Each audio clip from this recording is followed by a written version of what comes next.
Hello everyone, this is Endgame Arts. We're doing the unboxing and the breakdown of the demo.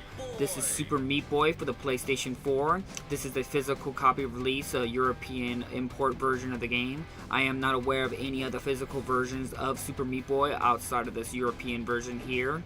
Now to start off, there were no updates for this game since the making of this video, so it would seem this is a complete version of the entire game on disc, which is very nice to see.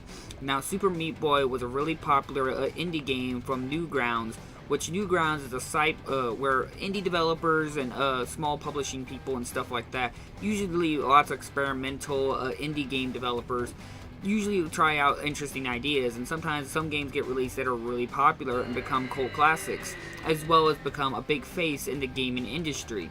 Well, Super Meatboy is one of those games. It became quite a staple for how to develop a good small indie game, but with lots of charm as well as lots of good gameplay.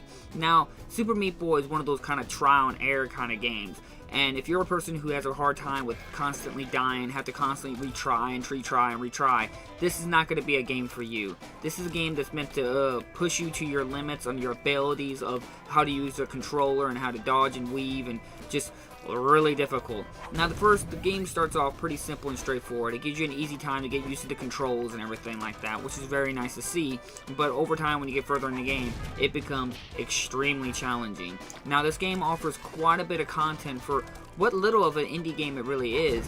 And it's like Binding of Isaac. It gives you a lot of content for what little it is, what it looks like on its appearance. There's like 300 levels. There's a dark world, there's a light world, the dark world is like a more difficult version of the level, and you got a light world, which is the base version of the level.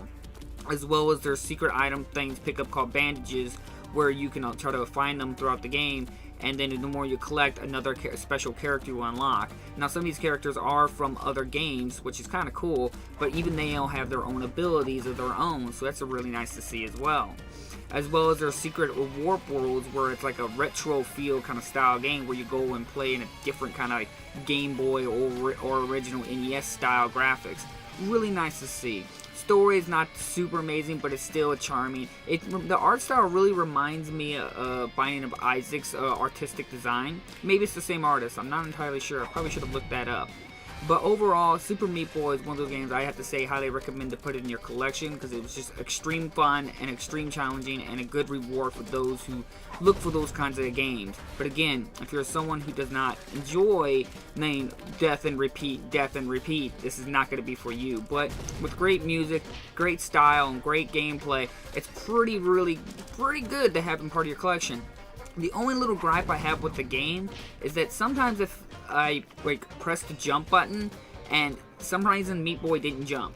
Now I don't know if that was just user error, my fault, but sometimes it just seems very sketchy how I could have sworn I was able to make that jump.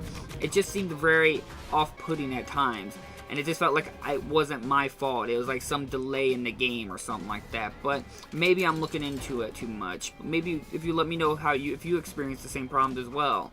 But overall, I think this is a great game to add to your collection, and right now it's not too expensive to add into your collection. It's one of those games I think everyone should sit down and try out and appreciate the indie development scene, and one of those games that, again, of a physical version with all the content on disc. So like always, I will leave links down in the description if you're interested in a copy, which I highly recommend, and I'll see you guys on the next episode. Bye bye.